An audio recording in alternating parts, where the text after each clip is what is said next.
Kõik, kes vaadanud uudistesaadet Reporter, on kuulnud seda Sanderi loodud pala. Sinu huve kaitsen ma, pärast valimisi sind ma 3 aastaks unustan. Ja ma olen Sander ja see siin on tõesti Kannel, aga mina ei ole kandlemees Sander. Kandlemees Sander, kelle hing tuksub Reinlenderi taktis, on seal. Tervist! Tere, tere, tere! Rõõm näha! Täistund, tere! Tore näha kuulda Kanal 2 pere. Vaatajale tere, kuulajale tere! Tere, tere, tere! Eesti rahvas tere! Kuidas mul see kandle vedamine välja tuli? Kas ma olen kandlemehe mõõtumees? Oi, see tuli täitsa hästi välja, nagu teine vanemuine oleks saabunud, kelle käest kandelt laenata. Aga see pill, see on sinu riist? See on jah hetkel minu riist, mida ma vahepeal häälestan ja vahepeal mängin ja jagan ka teistele. Sander on Lõuna-Eesti rahvamajades üks oodatumaid artiste. Ta on 40 aastat kandlega ringi sõitnud ja oma muusikaga kõiki rõõmustanud. Äkki kõlab teile tuttavalt see aastakümnete tagune viis. Simma ei tuo, alustab. Ants ja Sander rühmide taustal lõbusaid laule kingivad. Sander on ansambli Simmani duo frontman.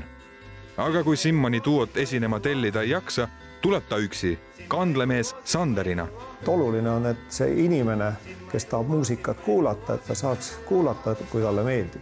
Siinkandis on ta võrreldav Sünne Valtri ja Toomas Anni omaaegse populaarsusega. Sanderi repertuaaris on sadu lugusid. Tema laulude edu võti peitub sõnades, sest laulab viirustest, maksudest kui ka rohepöördest. See mõte ei anna asu, kas rohepööre või rohepesu. Et ei saa aru, mis toimub. Teeme seda rohepööret. Kuulaja kirjutas, et kuule Sander, et kas sul need sõnad on ikkagi õiged, et äkki peaks olema nii, et see mõte ei anna asu, kas rohepööre või rahapesu. Niipidi. Aga nüüd kampaania, teeme jälle põllustoo. Kas rohepööre või rohepesu, see mõte ei anna asu, kas rohepööre või rohepesu, see mõte.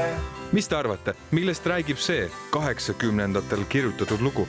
Väike poisu olin ma ja muretu kõik näis mu ees. Päevast päeva kodurajal võisin joosta igal ajal. Aiuli Vallera, sind soovin suurelda, kuid kardan aitsima, kas suudelda. Miks sa Aitsist loo tegid? See oli aktuaalne teema sel ajal.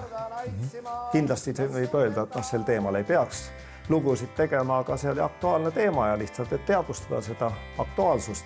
Ta ei tee ettepanekuid poliitikutele, vaid kirjeldab seda, mida näeb. Kui rahvas kirub aktsiisitõuse, sünnib tema sulest laul. Ja siis tõusnud siis. Tõi hinnatõusu suure, sai palgatõusu ära ja õnnetunde nullini viis.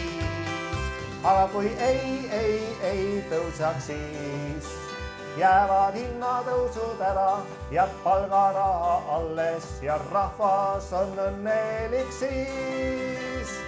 Saadu ärkamisaja rõõm ühte liitis meid. Paane muise seltsis on see loodud teatrikansist. Nii nagu Bob Dylani sotsiaalselt tundlikud laulud viisid ta mitmete USA presidentide juurde, on Sanderi elulised lood kõrva hakanud ka meie poliitikutele. On öeldud, et tule mängi, seal honorarid teatud juhtudel ei ole väiksed, aga tähendab, on suuremaid väärtusi kui raha. Talle meeldib teha lugusid ka linnadest. Heade mõtete linn, see on Tartu. Heade mõtete linn, see on Tartu. Üks tema populaarsemaid palu on Valga, Valgamaa. Aga kuidas tema laulud sünnivad? Kuna üksik kõrge moone oli seal Valgas, oli siis mööblikombinaadi uus kontorihoone, mis oli kaugele näha. Sealt tuleb siis ühe salmi mõtte. Sõidab, paistab silma rohelus, ainult mõni kõrgem hoone püüab sinu pilku just ei mahu. Teeb vabariiki Baltikumi suurim linn, Valga, Valga, Valga, Valgamaa. Valga, Valga, Valga, Valgamaa, me Valgamaa. Nii et Valga ja Valgamaa, need linnad ei mahtunud ühte riiki ära kunagi, sealt tuli refrääni osa ja nii need mõtted sünnivad. Sanderi muusika järele on suur nõudlus. Veebruaris andis ta 5 kontserti ja päris taskuraha eest mängimas ei käi. Ma ei saa aru sellest nutulaulust, kes muusikutest ütlevad, et nad ei elatu ennast ära, aga need, kes tavainimese mõistes tarbivad, peaksid ennast ilusti ära majandama. Ja kui ei majanda, siis ikkagi väga tõsiselt tuleks mõelda, et kas ma ei oska siis ilusti pilli mängida või laulda või ma teen midagi valesti, et miks siis mind kuulata ei taheta. Endine mööblivabrikant ja õmblusvabriku juht ütleb, et pillimäng on olnud kohati tulusam kui ettevõtete juhtimine.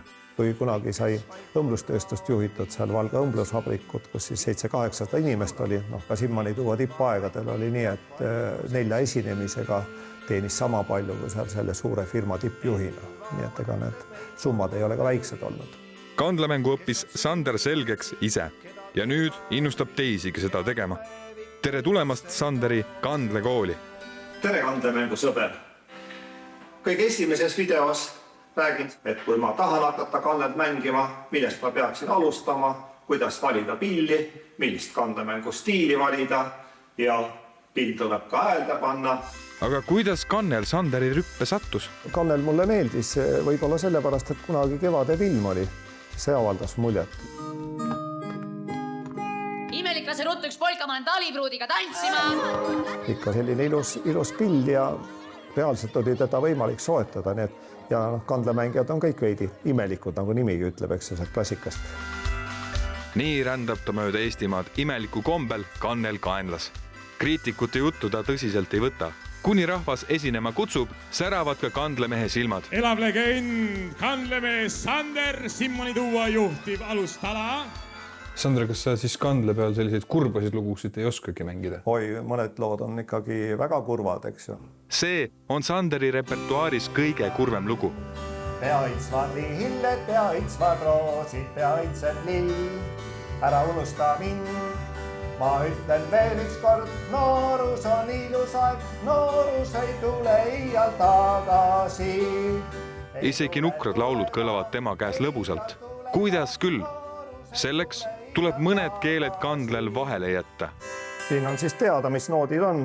Mul on need mittevajalikud toonid siin ära tähistatud. Neid keeli ei ole vaja? Minoorseid noote ei ole või minoorseid akorde ei ole kandel peal, sellepärast on kõik masoorsed laulud, mis ma mängin. Kandlemees Sander on elanud ilusat elu. Muusika viis ta kokku abikaasaga. Neil on 4 tütart ja 11 lapselast. Miks ometi ta ikka veel kandlega mööda Eestit ringi tuiskab? See on võrratu teha, mis meeldib, kuid seda rõõmu saab jagada inimestega, näha Eestimaad, näha toredaid inimesi Eestimaal.